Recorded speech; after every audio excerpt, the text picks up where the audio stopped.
Hey, QED coders, this is Michael. Jan is again out on vacation today, but we are going to get really geeky. We're going to get down to the low level and understand some of the inner workings of Jinaga, specifically the Postgres database that underlies the Jinaga Replicator. Now, if you'd like to join me in this discussion, we are live on YouTube and on Discord, so go to immutablearchitecture.com to find out more about how you can join. So, I've got the Discord open. If anybody pops in, we will have a conversation about whatever they want to talk about. Maybe they're reading the book, maybe they are using the library, maybe they are building something themselves and they just want to talk about some of these concepts. All those things are welcome on this channel. And so let's get into the Jinaga Replicator. So in particular, the thing that kind of kick-started this conversation is that I built this little bitty tool here, the Jinaga Export Postgres NPM project or package. This is a global package. It's a tool that you are intended to run every once in a while to export facts from a Jinaga Replicator, specifically a Postgres database that is behind a Jinaga Replicator that you are running yourself. Now, why would I need a tool like this when it's just a Postgres database? I could use pgdump or any number of tools to extract that data. Well, it's because the way that the Jinaga Replicator uses the data is very particular to how Jinaga does its work. It's using this as a CRDT, a conflict-free replicated data type. The whole thing is one big CRDT. And so it needs to support operations like merge. And when you just export data from one Postgres database and import into another one, it doesn't necessarily support merge. Most of the time, you're importing data into an empty database, and you're just starting from there. But Jinaga Export Postgres is a utility that you can use in order to export mergeable data. So in order to understand this, let's go ahead and see what kind of replicators I've got lying around. So yeah, ignore all the other things, playing around with mass transit and Elasticsearch and all that stuff. So I've got a few here that are based on this image right here, Jinaga Postgres Fact Key Store. So this is an image that you will find in the Docker registry, and this is how you can run a key store all by yourself, or run a replicator all by yourself. You can see it's exporting 5432. This is just a Postgres database with a little extra stuff on top of it. So let's go to inspect, and we can see that we have configured it with a password, username, a particular database name. This one is RAAS, so I know this one's already been modified. So this might not be a good one to run this with. That's that one is my replicator as a service, so I've since updated it from that. Let's look for another one. Here we've got a couple more that I've tried. This one I haven't run in a couple of years. This one just 10 months, so it's old data, but it might still be worth trying out. This one right here, the Jinaga Replicator, this is the Postgres database, but within a Jinaga application. So you can see that we are not exporting 5432 from this one. So so this one you can't just access as if it were a Postgres database, but there is a Postgres database hidden inside of it. So maybe we will try that one out too. So let's get started with this one's just 10 months old. So let's go ahead and fire this one up and see what we have in there. So I will, let's see, that's the image. Here we go. Let's inspect this, and we see that we've got a password.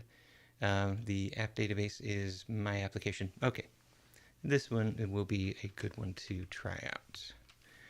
So I'm going to go to Azure Data Studio, and in here we've got a whole bunch of connections that we're not going to use today. We are going to create a new connection to a Postgres database. You have to install an extension into Azure Data Studio in order to access Postgres. This is on localhost because I'm hosting it through Docker on this machine. Password, and so the connection details are we want the app username and the app password. That's dev and dev pw. So let's install that update later. Dev and dev pw. Let's remember that password. And the database name is my application. So you can see the connection already worked because it was able to pull up the databases. Okay, and so this is a local replicator database. Go ahead and connect that. And we can see we've got a few tables here. Ancestor, edge, fact, fact type, public key, role, signature, user. Let's dive into some of those tables, and we can see what is it that is actually inside of a replicator database. So I'm going to dive right into the fact table. So the fact table, it has a foreign key to a fact type, has a hash, data, and the date that this information was learned. So that's it. Let's look at some examples. We've got these hashes here. These are SHA-512 hashes of the canonical form of this data. And here's the data. We've got fields, we've got predecessors. Sometimes the predecessors are objects, single objects, like here, this is referring to a user. Sometimes they're arrays, like here I've got an array of prior values. So these are particularly, let's see if we can figure out, what these are related to. This was back in 2022. Yeah. So let's see if we can find some other values. Yeah, like this one here, we should be able to see that this is related to a post as the predecessor, and then it's got an array of priors. So this is the immutable property pattern at work. So you can see here we've changed the value of some post. If we want to find that post, we have to look up that hash and that type. And so we can do that if we join in the fact type table. So here are all the types. Okay, I haven't used this this particular database for very much, just the blog example and the visit, the visit count example. So I would be able to look up that that type, find that fact type ID, find the corresponding hash, and I would be able to find the predecessor. Now, that's not the way that I want Postgres to behave. I don't want it to go looking through JSON in order to find how things are related. I want to be able to run those queries a lot faster. And so I've got the edge table. So here we've got a role ID, a successor, and a predecessor fact ID. So this is just a 3-column ID-rich table. Lots of relationships from here to here to here to here. So If you wanted to find all of the predecessors of a particular fact, you could join here as that fact as the successor, find the predecessor fact ID, go back to the fact table, find that. And you could build a query that walks a graph, which is exactly what the Jinaga runtime does with your specifications. It turns that into queries that join fact back to edge, back to fact, and walk a graph. It sprinkles in joins to the role table so that you can see these are the names of the roles. These were the facts that defined those roles. So now you can see that prior, it's not just a role in and of itself. This is prior defined by one particular fact type. This is prior defined by another particular fact type. They're completely different roles. And then join through the roles in order to understand what the specification means, and then go back to fact and edge. When you want to start or when you want to end that entire walk, then you can come back to fact type, and you can figure out, well, what actual fact type am I looking at? So as you can imagine, if you just wanted to understand what's in this database, this is not a great way to do that. You would have to come up with all sorts of strange queries and understand the inner workings of the Jinaga Replicator in order to get here. And so I created a tool to help you. Jinaga Export Postgres. Let's go ahead and give this a try. So I'm going to start Ubuntu, and let's see what we can accomplish here. All right, so we could install Jinaga Export Postgres globally. I tend not to do that. Instead, I like to use the npx variant. So let's take a look at that. I'm just going to copy this whole line here so that we can see it and edit it. So we've got npx Jinaga Export Postgres. The host is localhost. The port is 5432. That's the default Postgres port. And the database was my application. Is that right? My application. Yes. My application. The user was dev. Let me go back to here and confirm app username dev, and the app password is devpw. So devpw. And now I've got format. Let's see, what are my options for format? Come back over here, and we see format is the output format must either be JSON or factual. Let's start with some JSON. Boop. Okay, now I want to install, and I get a mess of JSON. Okay, well, that's almost useful. Let's see if we can format that and make it nice. I'm going to use JQ. I'm going to use dot, and that's just going to output all of the objects inside of that JSON array. That's easier to read. Okay, so now if we were to remember back what it looked like inside of the database. You don't have to remember, it's still right here. Here is our fact table. We've got our hashes, and we have our type IDs, but we had to go and join to another table in order to see the type. Well, here we go. There's the hash, and there is the type Jinaga user. So we can see that's that same hash there. That was the very first fact that I ever loaded into this database. And what are the fields? Well, the fields are this public key. If I look at the data, that is the fields. Perfect. Predecessors, we have none, and there we are. No predecessors. You can see predecessors is an object. Why is it an object? Well, because the keys of that object are the names of the roles.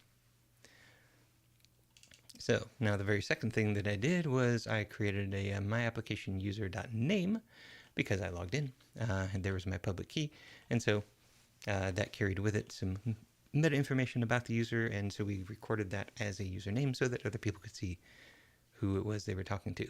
And so there's the value. Prior is an array, an empty array, and user, that's a reference to that fact. So yeah, this is a lot simpler than looking at all of these broken down, decomposed rows, and now you can see kind of the whole thing. So it helps out a little bit.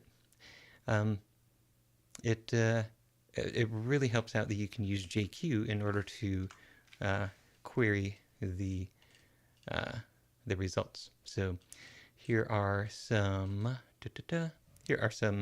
ways that you can use JQ. So we just showed this one. Let's see how many facts are in my database. Length 25. Okay, nice small one. Or I want to look at just facts of a particular type. So let me filter where the type is. Let's go for blog post title. And there we are. We just have the blog post title facts. So it's kind of like if you were using a traditional database selecting from one table. But in the most inefficient way possible, because it's scanning the whole database and then it's filtering it using text. But that's not what this tool is for. This tool is for understanding your database and exporting it so that you can then use it in other ways. So we see all of the different titles that we have used throughout the application. So here is Introduction to Jinaga Replicator, and then this one replaced 3.4s1 with Jinaga Replicator Advanced. And then this one replaced 3.4s1 again with Concurrent Edit, and that's because these two edits happened at the same time. So now if I were to ask, what is the title of this post, I would get two answers. So that is how we can export using JSON. But there's another format available to me right here. It's factual. Well, let's take a look at that. So now we're not using JQ. We're just going to output as factual. And then this is what we get. This looks a little familiar. So here we have, let's some fact. We'll call it F1, just to give it a name. That's of type Jinaga user, and it's got these fields and predecessors all in one bracket here. How can I tell whether it's a field or a predecessor? Well, fields have values, and predecessors are references to prior facts. So we can see here we have the username Michael L. Perry for this user with no priors. And then we come down here to, let's take a look at the blog. Here's the blog post. Here's the creation date for that post. In that particular site, F7, oh, that's the site with the domain michaelperry.net. And we've got intro to Jinaga Replicator for that post. Now this is F9, and so we can see that these two have priors of F9 in an array, because prior is an array, mutable property pattern. And so we've got this concurrent edit here. So the factual format lets you see a little bit more compactly that this is a graph, and you can work with that graph. So if you've been watching some of the previous episodes, you might recognize that this is the same format that is used in the write endpoint. So if you want to work directly with a replicator, you can read and write that replicator. Read, you give it a specification that gives you backup protection. Write, you just give it some facts. And you give it the facts in factual. So this was exactly the factual that I ran. In fact, 1523.13. Huh. Okay, that's funny. Yeah, I wrote this on the 16th, and I ran this one on the 24th. So, wait a minute. Yeah, these are visits. Yeah, there's the post. Wow. But yeah, you can see this is the, oh yeah, there's QED code. There's michaelperry.net. But yeah, if you were to copy this factual code and then send it to the right endpoint, you would load all of these facts into the replicator. And it would load them into the replicator whether it was a brand new one or a pre-existing one. So this is currently the way to back up a replicator and then restore it. So restore it into an empty one or merge it into one that is already running. Those operations are exactly the same as far as the replicator is concerned because it's a CRDT. And that's how CRDTs work. So that is exporting as factual. Now, why did I build this tool? A number of reasons. Number one was to support my colleague at Improving who is maintaining a Jinaga application, and he's like, you know what, I really want this mechanism to see what's in the database. I just want to see what's there. And you know what, it'd be nice to be able to back it up in a way that I can restore that data. I've already got Postgres. I can just back up and restore that way, but it would be nice to have some options here. So that was number one, to support that particular project. But number two, I wanted to be able to demonstrate to to people that certain features that I'm about to add to the replicator are in fact working. So one of those features is that that you can purge data. So how do you purge data from an immutable database? Well, you make sure that it is never going to be referenced. And once it can see, okay, it's never going to be referenced, then it can be purged. It's like garbage collection.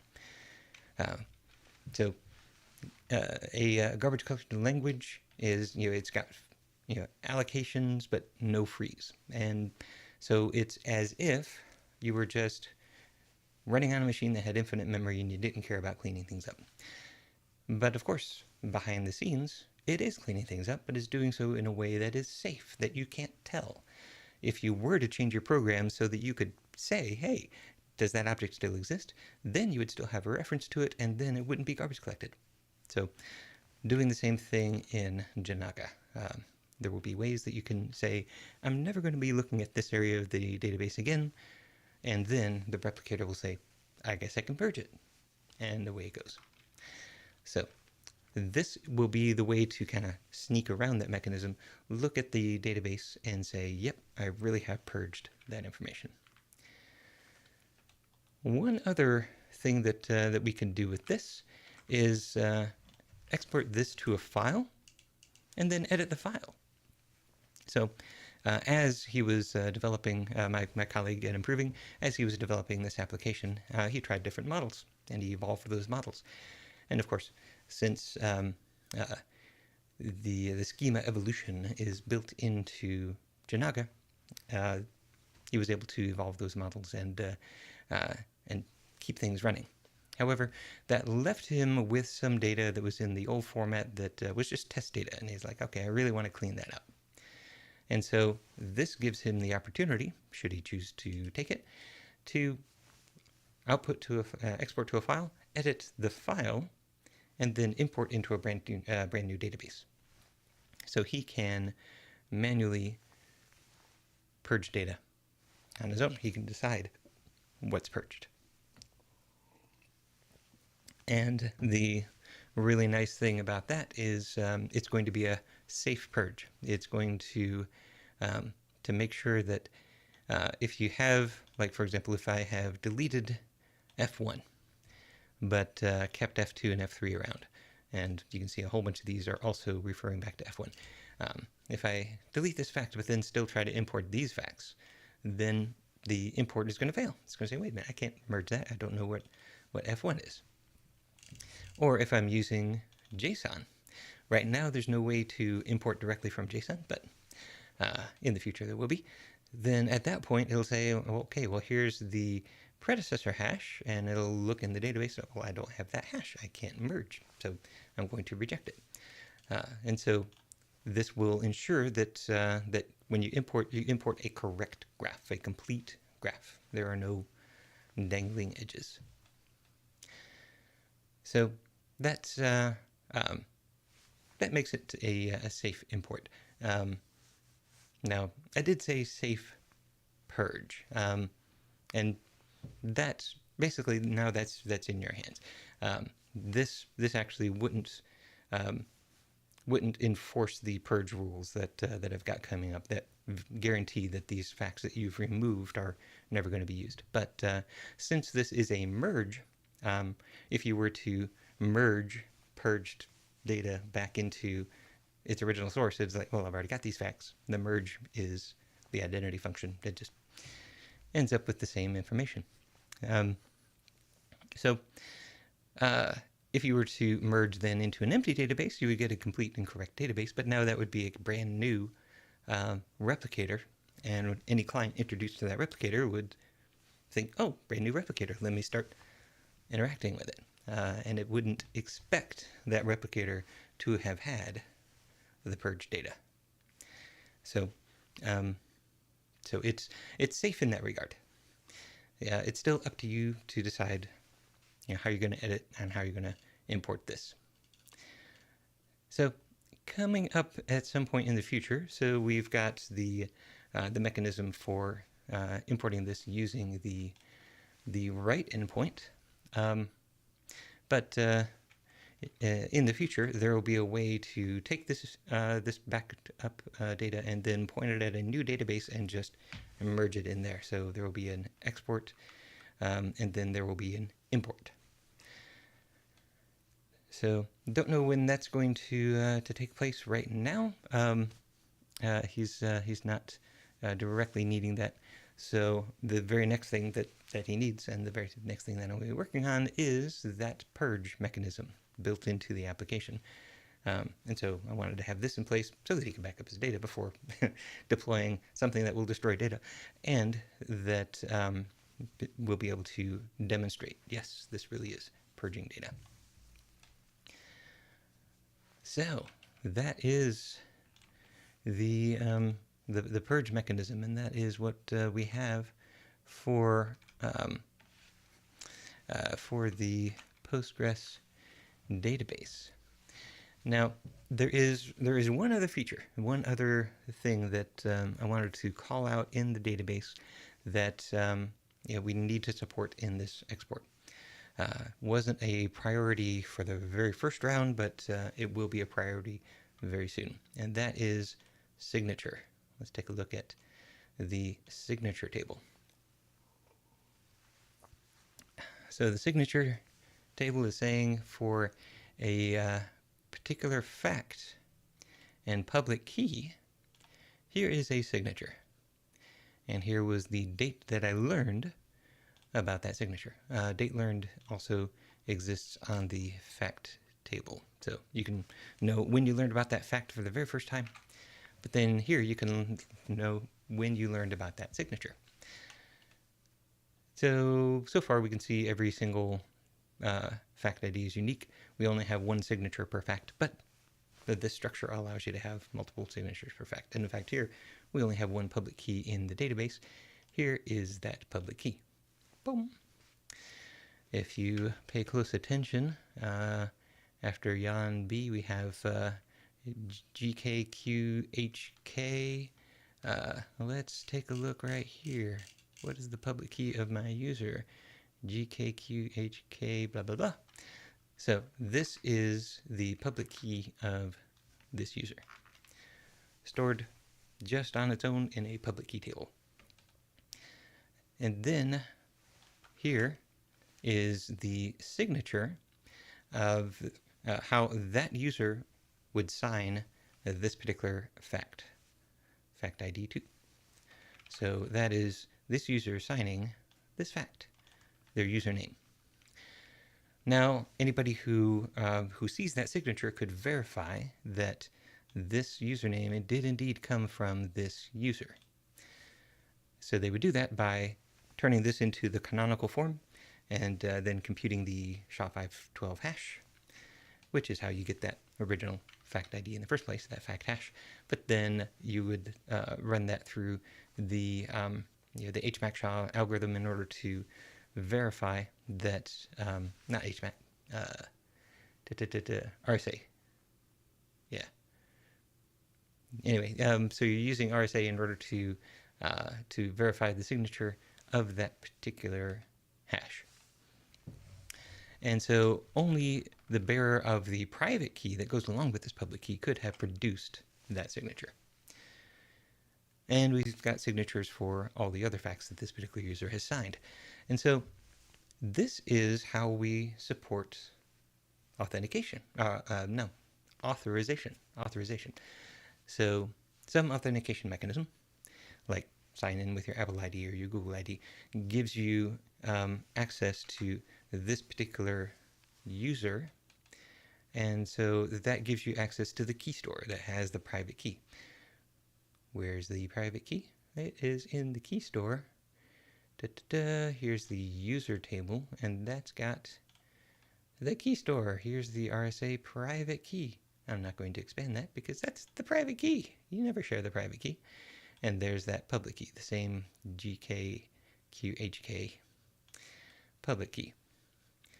And so, okay, this was back when I supported login with Twitter. Yeah. That code is still around. But yeah, when you run your own replicator, you can choose to install whatever authentication mechanism you want. So here, this was authenticated with Twitter, and so we have that key pair. So when you authenticate, the server knows your key pair, so the server, the replicator, can sign your facts on your behalf. But sometimes the user's not there, and you still want to exchange facts. So what if you've exported this data and you want to import it into something else, and you want to make sure that it's able to run the authorization rules to say, well, this actually was this user that set their username like this. You don't want to be able to use export and import in order to change somebody's username without their knowledge, without their consent.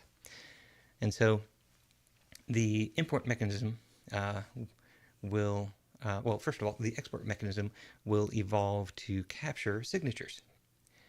So, here in factual, we're saying, here's the fact, here's all of the predecessors and the field values. And then there will be some way to say, and here are the signatures. So the user whose public key is in F1 provided this particular, there it is, this particular signature. And that signature will appear in this file. And so then you will be able to export all the signatures, and then you'll be able to re-import them. And while you're re-importing, it will validate the authorization rules.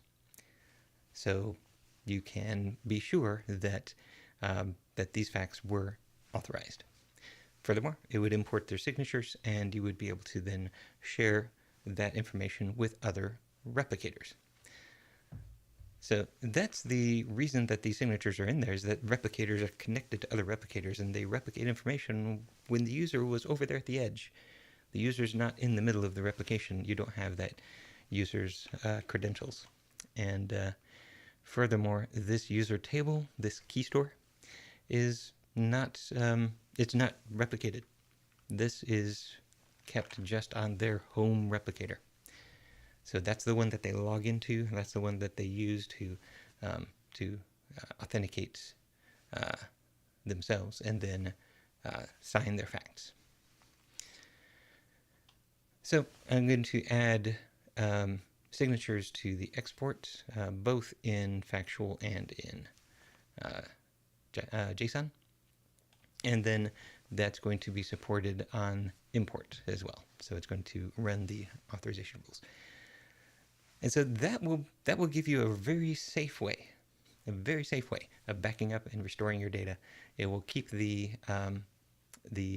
graph intact. It will keep all of the authorization and distribution rules, keep those all running, and so in the book, I talk about rotating replicators. So take this replicator, move it to the background, have it deploy a brand new replicator with that one as its parent, and then as new information flows into this one, then it can also pull information from the parent in the back, and that is certainly one way that you can do that. But another way that you can keep your replicators clean is use the purge mechanism, or exports periodically, and just store these files off, and then you can re-import them at a later date. So give you all the options, and make sure that they are all safe. That is what I am doing with this particular tool, and it gave me a nice excuse to show you the internals of the Jinaga database. So, yeah, if you are wondering about this idea of these tables, I mean, goodness, what do these tables mean? They have absolutely no meaning in my domain. That's the point. This is not a schemaless database. It's SQL. It has a schema, but the schema is not your schema. It's not your application. This is an application agnostic schema. So, so that means that the underlying tool, the replicator, can support changes to your application very quickly. It can support versioning your application, keeping the old version and the new version. It doesn't even know. They're just different shapes of facts. And it relies on the Edge library, the client library, in order to help you with that versioning. So not only that, but it can also support multiple applications. They can be completely independent, or they might at some point integrate with one another. It doesn't know. It doesn't care. It's all application agnostic. You can just deploy these replicators anywhere.